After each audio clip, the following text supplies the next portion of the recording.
The 7 Habits of Highly Effective People by Stephen R. Covey is a self-improvement book.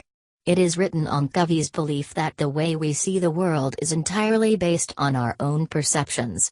In order to change a given situation, we must change ourselves, and in order to change ourselves, we must be able to change our perceptions. We all want to succeed. And one path to success is identifying the habits that can help us on our journey. I recommend starting that path by reading Stephen Covey's best-selling book, The 7 Habits of Highly Effective People. Don't have time to read all 432 pages? I get it, most of us don't. That's why we summarized the entire book for you below. What habits do highly effective people have? Be proactive. Begin with the end in mind. Put first things first. Think win-win. Seek first to understand, then to be understood. Synergize. Sharpen the saw. The 7 Habits of Highly Effective People. The book opens with an explanation of how many individuals who have achieved a high degree of outward success still find themselves struggling with an inner need for developing personal effectiveness and growing healthy relationships with other people. Covey believes the way we see the world is entirely based on our own perceptions. In order to change a given situation, we must change ourselves, and in order to change ourselves, we must be able to change our perceptions. In studying over 200 years of literature on the concept of success, Covey identified a very important change in the way that humans have defined success over time. In earlier times, the foundation of success rested upon character ethic, things like integrity, humility, fidelity, temperance, courage, justice, patience, industry, simplicity, modesty, and the golden rule. But starting around the 1920s, the way people viewed success shifted to what Covey calls personality ethic, where success is a function of personality, public image, attitudes and behaviors. These days, people look for quick fixes. They see a successful person, team, or organization and ask, "How do you do it? Teach me your techniques." But these shortcuts that we look for, hoping to save time and effort and still achieve the desired result, are simply band-aids that will yield short-term solutions. They don't address the underlying condition. The way we see the problem is the problem, Covey writes. We must allow ourselves to undergo paradigm shifts, to change ourselves fundamentally and not just alter our attitudes and behaviors on the surface level, in order to achieve true change. That's where the 7 Habits of Highly Effective People come in. Habits 1, 2, and 3 are focused on self-mastery and moving from dependence to independence. Habits 4, 5, and 6 are focused on developing teamwork, collaboration, and communication skills, and moving from independence to interdependence. Habit 7 is focused on continuous growth and improvement, and embodies all the other habits. Habit 1, be proactive. Quick summary. We're in charge. We choose the scripts by which to live our lives. Use this self-awareness to be proactive and take responsibility for your choices. The first habit that Covey discusses is being proactive. What distinguishes us as humans from all other animals is our inherent ability to examine our own character, to decide how to view ourselves and our situations, and to control our own effectiveness. Put simply, in order to be effective, one must be proactive. Reactive people take a passive stance. They believe that the world is happening to them. They say things like, "There's nothing I can do. That's just the way I am." They think the problem is out there, but that thought is the problem. Reactivity becomes a self-fulfilling prophecy, and reactive people feel increasingly victimized and out of control. Proactive people, however, recognize that they have responsibility, which Covey defines as the ability to choose how you will respond to a given stimulus or situation. It is our willing permission, our consent to what happens to us, that hurts us far more than what happened to us in the first place. Stephen Covey. In order to be proactive, We must focus on the circle of influence that lies within our circle of concern. In other words, we must work on the things we can do something about. Circle of concern versus circle of influence. Habits of successful people. Sidekick content 1.png. The positive energy we exert will cause our circle of influence to expand. Reactive people, on the other hand, focus on things that are in their circle of concern but not in their circle of influence, which leads to blaming external factors, emanating negative energy, and causing their circle of influence to shrink. Practice success. Habit 1. Challenge yourself to test the principle of proactivity by doing the following. 1. Start replacing reactive language with proactive language. Reactive equals "he makes me so mad." Proactive equals "I control my own feelings." 2. Convert reactive tasks into proactive ones. Habit 2. Begin with the end in mind. Quick summary. Start with a clear destination in mind. Covey says we can use our imagination to develop a vision of what we want to become and use our conscience to decide what values will guide us. Most of us find it rather easy to busy ourselves. We work hard to achieve victories, promotions, higher income, more recognition. But we don't often stop to evaluate the meaning behind this busyness, behind these victories. We don't ask ourselves if these things that we focus on so intently are what really matter to us. Habit 2 suggests that, in everything we do, we should begin with the end in mind. Start with a clear destination. That way, we can make sure the steps we're taking are in the right direction. It's incredibly easy to get caught up in an activity trap, in the busyness of life, to work harder and harder at climbing the ladder of success only to discover that it's leaning against the wrong wall. Stephen Covey. Covey emphasizes that our self-awareness empowers us to shape our own lives, instead of living our lives by default, or based on the standards or preferences of others. Beginning with the end in mind is also extremely important for businesses. Being a manager is about optimizing for efficiency. But being a leader is about setting the right strategic vision for your organization in the first place, and asking, what are we trying to accomplish? Before we as individuals or organizations can start setting and achieving goals, we must be able to identify our values. This process may involve some rescripting to be able to assert our own personal values. Rescripting, Covey explains, is recognizing ineffective scripts that have been written for you, and changing those scripts by proactively writing new ones that are built of your own values. It is also important to identify our center. Whatever is at the center of our life will be the source of our security, guidance, wisdom, and power. 7 Habits Highly Effective People Center Summary. Sidekick content 1.png. Our centers affect us fundamentally. They determine our daily decisions, actions, and motivations, as well as our interpretation of events. However, Covey notes that none of these centers are optimal, and that instead we should strive to be principle-centered. We should identify the timeless, unchanging principles by which we must live our lives. This will give us the guidance that we need to align our behaviors with our beliefs and values. Practice success. Habit 2. Challenge yourself to test the principle of beginning with the end in mind by doing the following. 1. Visualize in rich detail your own funeral. Who is there? What are they saying about you? About how you lived your life? About the relationships you had? What do you want them to say? Think about how your priorities would change if you only had 30 more days to live. Start living by these priorities. 2.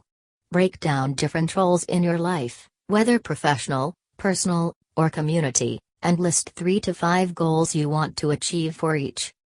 3. Define what scares you. Public speaking? Critical feedback after writing a book? Write down the worst-case scenario for your biggest fear, then visualize how you'll handle this situation. Write down exactly how you'll handle it. Habit 3. Put first things first. Quick summary. In order to manage ourselves effectively, we must put first things first. We must have the discipline to prioritize our day-to-day actions based on what is most important, not what is most urgent. In Habit 2, we discussed the importance of determining our values and understanding what it is we are setting out to achieve. Habit 3 is all about actually going after these goals, and executing on our priorities on a day-to-day, moment-to-moment basis.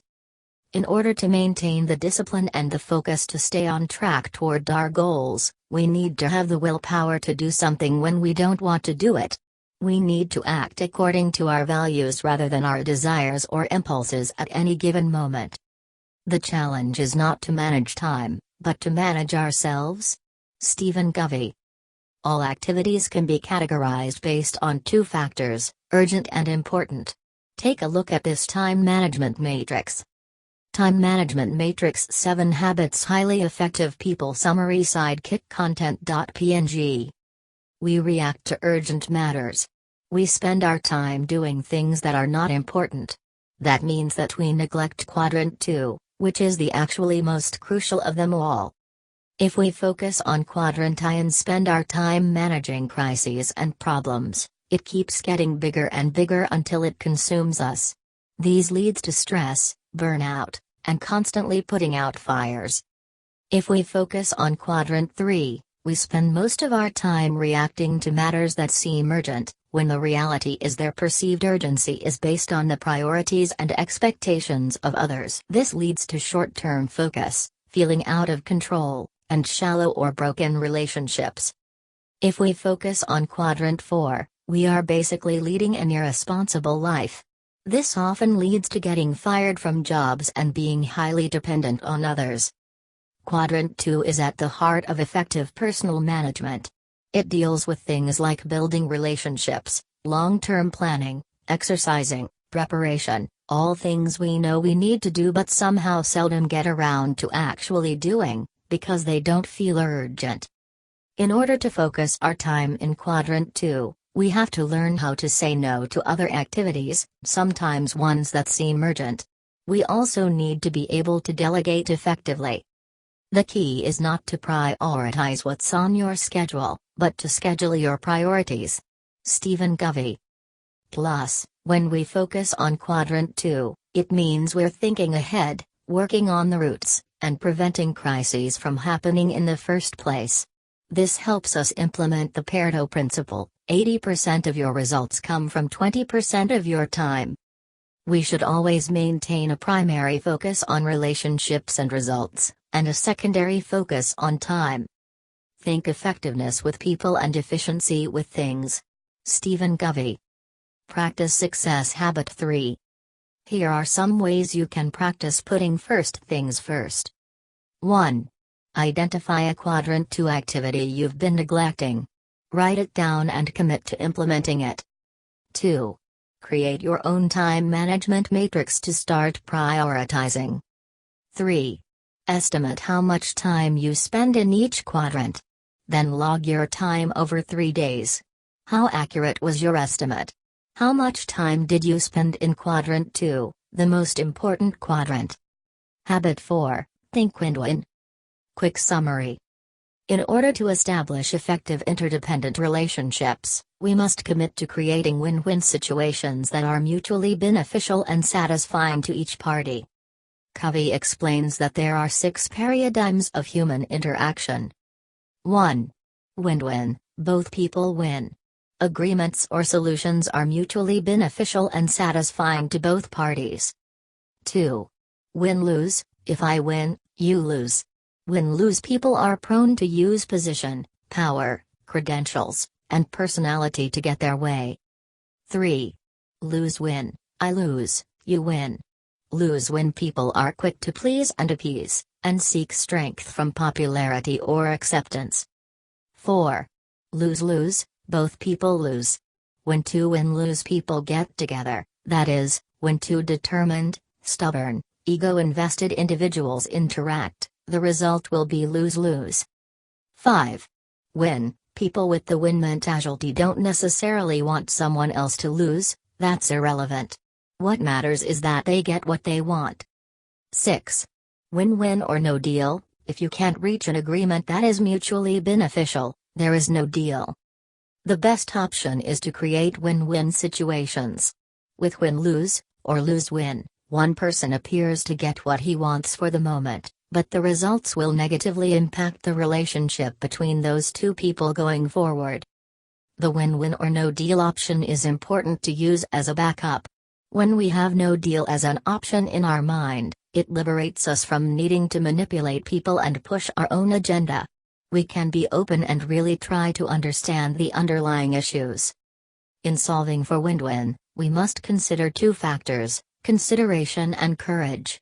Take a look at the following chart. High courage, low courage, high consideration, low consideration. 7 habits highly effective people. Summary sidekick content.png. To go for win-win, you not only have to be nice, you have to be courageous. Stephen Covey. Another important factor in solving for win-win situations is maintaining an abundance mentality, or the belief that there's plenty out there for everyone. Most people operate with the scarcity mentality, meaning they act as though everything is zero-sum. In other words, if you get it, I don't. People with the scarcity mentality have a very hard time sharing recognition or credit and find it difficult to be genuinely happy about other people's successes. When it comes to interpersonal leadership, the more genuine our character is, the higher our level of proactivity, the more committed we are to win-win, the more powerful our influence will be. To achieve win-win, keep the focus on results, not methods, on problems, not people. Lastly, the spirit of win-win can't survive in an environment of competition. As an organization, we need to align our reward system with our goals and values and have the systems in place to support win-win. Practice success habit 4. Get yourself to start thinking win-win with these challenges. 1. Think about an upcoming interaction where you'll be attempting to reach an agreement or solution. Write down a list of what the other person is looking for. Next, write a list next to that of how you can make an offer to meet those needs. 2. Identify 3 important relationships in your life. Think about what you feel the balance is in each of those relationships. Do you give more than you take? Take more than you give? Write down 10 ways to always give more than you take with each one. 3. Deeply consider your own interaction tendencies. Are they win-lose? How does that affect your interactions with others? Can you identify the source of that approach? Determine whether or not this approach serves you well in your relationships. Write all of this down. Email is one place we all quickly build poor habits.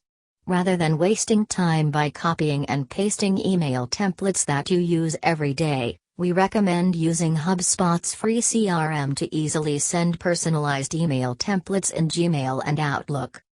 Habit 5. Seek first to understand, then to be understood. Quick summary. Before we can offer advice, suggest solutions, or effectively interact with another person in any way, we must seek to deeply understand them and their perspective through empathic listening. Let's say you go to an optometrist and tell him that you've been having trouble seeing clearly, and he takes off his glasses, hands them to you and says, "Here, try these, they've been working for me for years." You put them on, but they only make the problem worse. What are the chances you'd go back to that optometrist? Unfortunately, we do the same thing in our everyday interactions with others. We prescribe a solution before we diagnose the problem. We don't seek to deeply understand the problem first.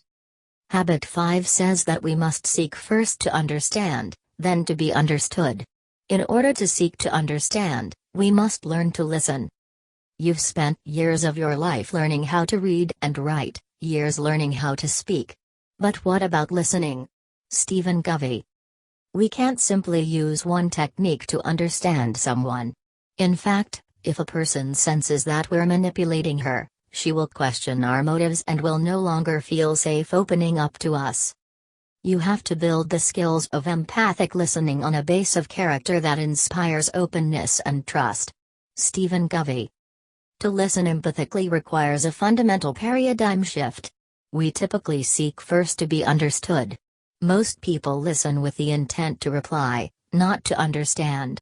At any given moment, they're either speaking or preparing to speak. After all, Covey points out, communication experts estimate that 10% of our communication is represented by our words, click to tweet. 30% is represented by our sounds, click to tweet. 60% is represented by our body language, click to tweet. When we listen autobiographically, in other words, with our own perspective as our frame of reference, we tend to respond in one of four ways. 1. Evaluate, agree or disagree with what is said. 2. Probe, ask questions from our own frame of reference. 3. Advise, give counsel based on our own experience. 4. Interpret, try to figure out the person's motives and behavior based on our own motives and behavior. But if we replace these types of response with empathic listening, we see dramatic results in improved communication.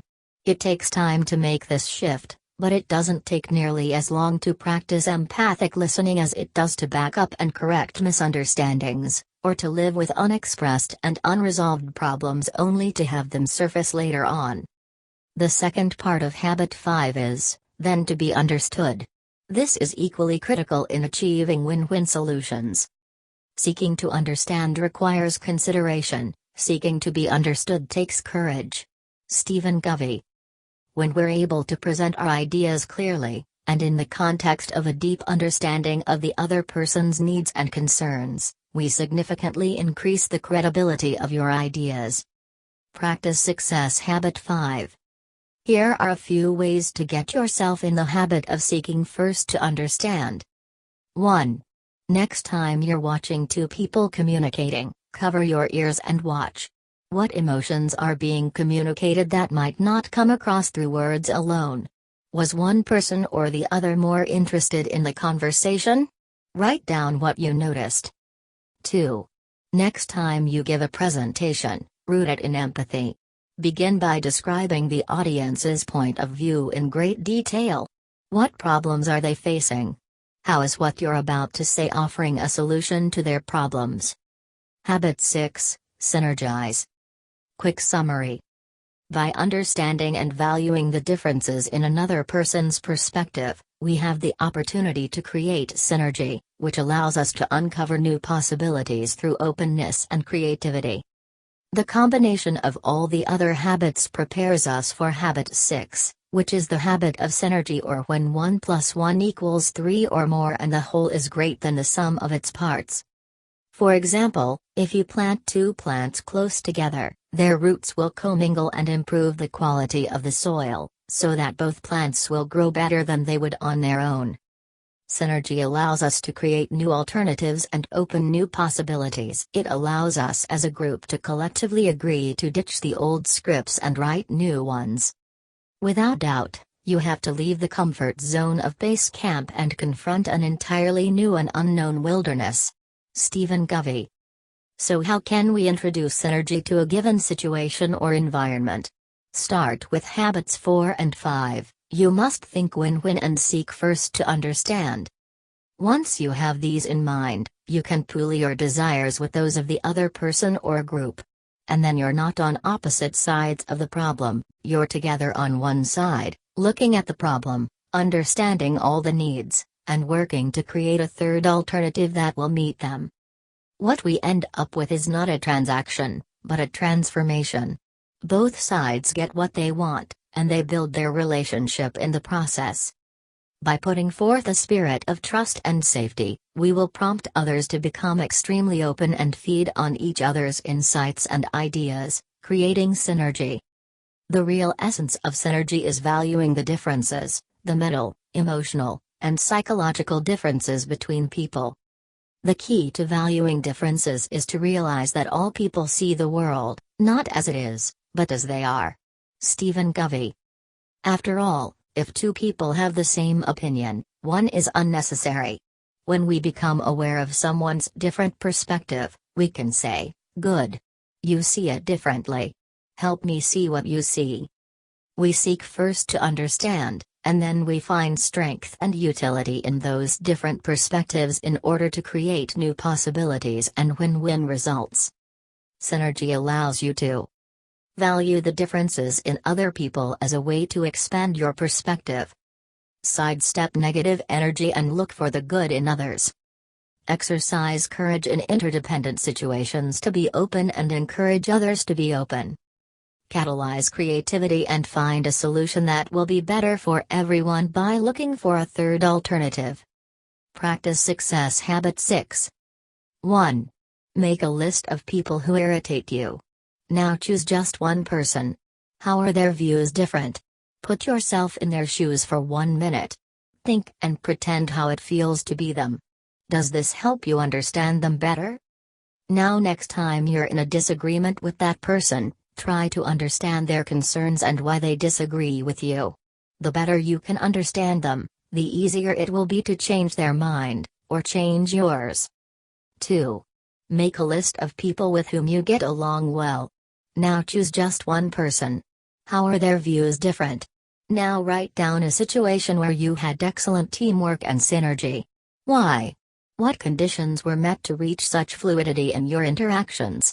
How can you recreate those conditions again? Habit 7. Sharpen the saw. Quick summary. To be effective, we must devote the time to renewing ourselves physically, spiritually, mentally, and socially. Continuous renewal allows us to synergistically increase our ability to practice each habit. Habit 7 is focused around renewal, or taking time to sharpen the saw.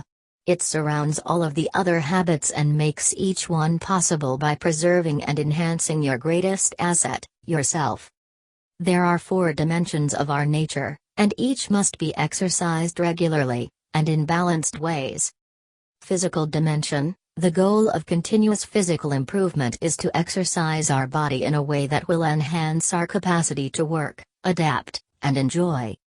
To renew ourselves physically, we must eat well, get sufficient rest and relaxation, exercise on a regular basis to build endurance, flexibility, and strength. Focusing on the physical dimension helps develop habit 1 muscles of proactivity. We act based on the value of well-being instead of reacting to the forces that keep us from fitness. Spiritual dimension. The goal of renewing our spiritual self is to provide leadership to our life and reinforce your commitment to our value system. To renew yourself spiritually, you can practice daily meditation, communicate with nature, immerse yourself in great literature or music. A focus on our spiritual dimension helps us practice habit 2, as we continuously revise and commit ourselves to our values, so we can begin with the end in mind. Mental dimension. The goal of renewing our mental health is to continue expanding our mind. To renew yourself mentally, you can read good literature, keep a journal of your thoughts, experiences, and insights. Limit television watching to only those programs that enrich your life and mind. Focusing on our mental dimension helps us practice habit 3 by managing ourselves effectively to maximize the use of our time and resources. Social, emotional dimension. The goal of renewing ourselves socially is to develop meaningful relationships. To renew yourself emotionally, you can seek to deeply understand other people, make contributions to meaningful projects that improve the lives of others, maintain an abundance mentality, and seek to help others find success. Renewing our social and emotional dimension helps us practice habits 4, 5, and 6 by recognizing that win-win solutions do exist, seeking to understand others, and finding mutually beneficial third alternatives through synergy. Not a day goes by that we can't at least serve one other human being by making deposits of unconditional love. Stephen Covey. As we focus on renewing ourselves along these 4 dimensions, we must also seek to be a positive scripture for other people. We must look to inspire others to a higher path by showing them we believe in them, by listening to them empathically, by encouraging them to be proactive. The more we see people in terms of their unseen potential, the more we can use our imagination rather than our memory. Stephen Covey. The real beauty of the 7 habits is that improvement in one habit synergistically increases our ability to improve the rest. Renewal is the process that empowers us to move along an upward spiral of growth and change, of continuous improvement. Practice Success Habit 7. 1. Make a list of activities that would help you renew yourself along each of the 4 dimensions. Select one activity for each dimension and list it as a goal for the coming week. At the end of the week, evaluate your performance. What led you to succeed or fail to accomplish each goal? 2. Commit to writing down a specific sharpen the saw activity in all 4 dimensions every week, to do them, and to evaluate your performance and results.